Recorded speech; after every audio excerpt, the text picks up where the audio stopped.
mara kwanka wa Natuma kendo biru kende kwa chero Wakero Germany church ma wati cabinet ching barja no. And because these people have bought air, I can assure you. And by the way, if you want me to step down as Chief Justice, it is the easiest decision. Paul, rest from today on. Thank you. I thank you, Your Excellency. I request you, let the issue come to an end of Apa. I beg you. Thank you. Bulu Acholi, angayoni peo di waba. Ento la penjong tia chiel. Ni ikero geni kom ngo. Ibi kero geni kom ngat mukane. Ibi kero geni ikom ngo. Takama tie kitien. Machalo wan Bulu umir waket genwa ikom wake kenwa.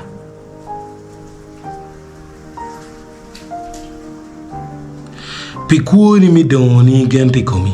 Peti kom la tela mo. Peti kom ngaru mo ma bibiri ni donye tagung. Idonye kuo. Idonye katima ranyi.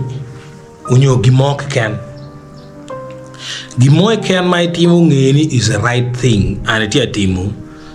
Ma bikonyo in. Piene ka konyo in. Chiu konyo gangi. Nyogangu. No ikonyo loba chulio.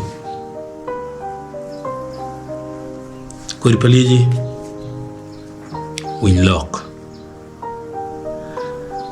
anwa real wen ba bati pao pion bale an futika bale me de mera yuano jaiti kanyu kon la bongo on budget okay we get mo tie kat wani we wani ana ya ti yu chene ne so yine waja ne chi kiram yar cham kede. Okay, is you right? Kira me cham chen dikere. And me ringi gena chiel gena wa constitution be piye ni dene. Piene no ke yada no rombe tuere mi dene pian kuni. Manyute kake tiga wuchi lokom kitai timu ga amone ke kong bene winy. Kong bene yabiri. Now, tieni wa gen kwa wa ken wa. Obit chalo winyo.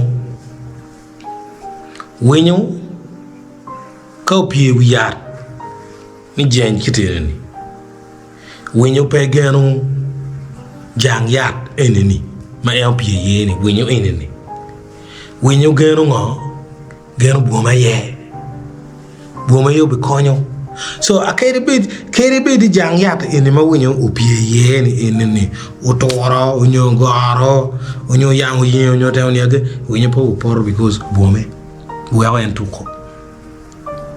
And that is how one Bulu Acholi, one could believe you mere one neno kere.